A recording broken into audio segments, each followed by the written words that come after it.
Video பார்த்துட்டு எல்லாத்துக்கும் வணக்கம். இன்னைக்கு என்ன பார்க்க போறோம்னு பார்த்தீங்கன்னா 10 மைண்ட் ப்ளோவிங் சைக்கிள் பெட் தான் பார்க்க போகிறோம். நம்மளுடைய சேனலுக்கு நீங்கள் ஃபஸ்ட் டைம் பார்த்தீங்கன்னா சேனலை மறக்காமல் சப்ஸ்கிரைப் பண்ணிக்கோங்க. பக்கத்தில் இருக்கக்கூடிய பெல் ஐக்கானையும் கிளிக் பண்ணிக்கோங்க. அப்போ தான் போடக்கூடிய அனைத்து தகவலும் நோட்டிஃபிகேஷனாக உடனே வந்துகிட்டே இருக்கும். வாங்க வீடியோக்குள்ள போகலாம். ஒன் பை ஒன்றா பார்க்கலாம்.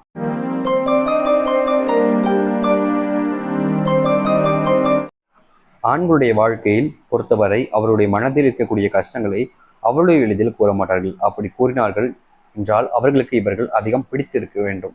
அதாவது பார்த்தீங்கன்னா ஆண்கள் அப்படின்றதும் சரி, பெண்களும் சரி, அவங்களுடைய மனசுல இருக்கக்கூடிய ஃபீலிங்கை எல்லாருக்கிட்டையும் போய் சொல்லிக்கிட்டே இருக்க மாட்டாங்க. நான் இப்படி கஷ்டப்படுறேன், என்னுடைய வயசு எப்படி இருக்கு, இந்த மாதிரி நடந்துருச்சு அப்படின்றத எல்லாத்தையும் சொல்லிக்கிட்டே இருக்க மாட்டாங்க. அப்படி சொல்றாங்கன்னா மோஸ்ட்லி அவங்க தற்பெருமைக்காகவும் அப்படி இல்லைன்னா மேலே ரொம்ப அவங்களுக்கு ஒரு அட்ராக்ஷன் ஃபீல் உண்டாகுக்கான்னு சொல்லுவாங்க. ஆனால் உண்மையாகவே ஒரு ஆண் தன்னுடைய ஃபீலிங் யாரையா சொல்லணும்னா கண்டிப்பாக மாட்டாங்க. அப்படி உங்ககிட்ட மட்டும் வந்து சொல்றாங்கன்னா இது நாள் வரைக்கும் யார்ட்டையும் சொல்லாம அப்படின்ற போது கண்டிப்பாக உங்களை நம்புறாங்கன்ற விஷயமா இருக்கும், அல்லது உங்களை ரொம்ப பிடிச்சிக்கின்ற ஒரு கான்செப்டா இருக்கும். இந்த ரெண்டு விஷயத்த தான் உங்கள்கிட்ட சொல்லுவாங்க. உங்களுடைய வாழ்க்கையில் ஒரு நபருக்கு உங்களை அதிகம் பிடித்திருக்கிறது என்றால் நிச்சயம் அவர் மட்டும் உங்களை எப்போதும் காயப்படுத்த மாட்டார்.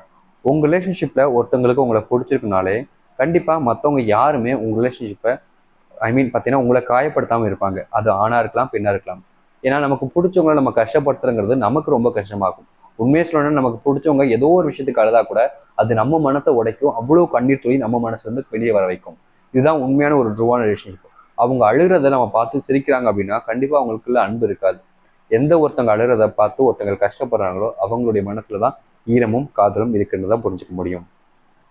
காதலிக்கக்கூடிய ஆண்களும் பெண்களும் அவர்கள் வாழ்க்கையில் அவர்கள் செய்யும் தவறு அவர்களுக்கு பெரிதாக தெரியாது. அதை தவிர அவர்கள் விரும்பிய நபர் செய்யக்கூடிய தவறு விட்டு சென்றார்கள் என்றால் அதை பெரிதளவில் பேசி சண்டை போடுவார்கள். அதாவது பார்த்தீங்கன்னா இங்கே நிறைய பேர் லைஃப்ல ஒருத்தங்க விரும்புவாங்க, இன்னொருத்தவங்க விரும்புவாங்க. ஆனால் அந்த ஆண் பண்ணக்கூடிய தவறோ இல்லை ஒரு பெண் பண்ணக்கூடிய தவறோ அவங்களுக்கு பெருசாக தெரியாது. பட் அவங்க விரும்பியிருக்கக்கூடிய ஆணோ இல்லை ஒரு பெண்ணோ தவறுகள் பண்ணுறாங்கன்னா அது அவங்களுக்கு பெருசாக தெரியும். இதுதான் இப்போ இருக்கக்கூடிய மோஸ்ட் ஆஃப் த லெவலில் இருக்குது. உங்கள் லைஃப்பில் உங்கள் பக்கம் இருக்கக்கூடிய தவறை நீங்கள் புரிஞ்சுக்க மாட்டீங்க, ஆனால் அவங்க பண்ண தப்பை மட்டும் பேசுவீங்க. இது எந்த விதத்தில் நாயும்? நீங்களும் சரியா இருங்க, அவங்களும் சரியா இருப்பாங்க. இல்லைன்னா ஒன்றும் செய்ய முடியாது. ஒரு பொய்யான காதல் தான் காரணங்களை வைத்து பிரிய செய்ய முயற்சி செய்யும். உண்மையான காதல் என்ன நடந்தாலும் சேர்ந்து வாழதான் முயற்சி செய்யும். உங்கள் ரிலேஷன்ஷிப் பிரியதுக்கு இந்த காரணம் வைக்கிறாங்க, அந்த காரணம் வைக்கிறாங்க. முக்கியமாக என்னுடைய பேரண்ட்ஸ் தான் காரணம், அவங்களுடைய சந்தோஷம் எனக்கு முக்கியம், அவங்க சந்தோஷத்துக்காக தான் நான் பண்ணுறேன், நான் இப்படி பண்ணால் அவங்க செத்துருவாங்க அப்படின்ற மாதிரி பல்வேறு விஷயங்களை முன் வச்சா அது எல்லாமே போய் தான். ஏன் அவங்களுக்கு தெரியாதா ரிலேஷன்ஷிப் ஸ்டார்டிங்லேயே இதெல்லாம்? அவங்க இந்த ஒரு காரணம் வைக்கிறாங்கன்னா உங்களோட ஒருத்தங்க பெட்டராக கிடைச்சிருப்பாங்க. சப்போஸ் அப்படி இல்லைன்னா நீங்கள் அவங்களுக்கு சரியான ஒரு மேட்சாக இல்லாமல் இருப்பீங்க.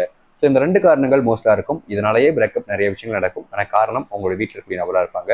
இதுதான் இப்போ இருக்கக்கூடிய நிலைமை. உண்மையும் காதலிக்கும் போது ஒரு சில ஆண்கள் அந்த காதலுக்கும் பெண்களுக்கும் நேரத்தை சரியாக கொடுக்க மாட்டார்கள். ஆனால் இவர்கள் பேச போனவுடன் அவர்களுக்கு பேச வேண்டும் என்று நினைக்கிறார்கள்.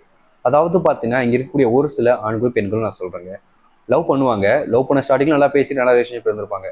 ஆனால் நாட்கள் போனதுக்கப்புறம் அவங்களோட சரியாக பேச மாட்டாங்க, அவாய்ட் பண்ணுவாங்க, ரொம்ப டிஸ்டன்ஸாக இருப்பாங்க. ஆனால் அந்த டிஸ்டன்ஸ் இருந்ததுக்கு அப்புறமா இவங்க போய் பேசுவாங்க, உடனே அந்த பொண்ணு அந்த பையனும் வந்து பேசிடணுமா? அது எந்த அளவுக்குனே தெரியல.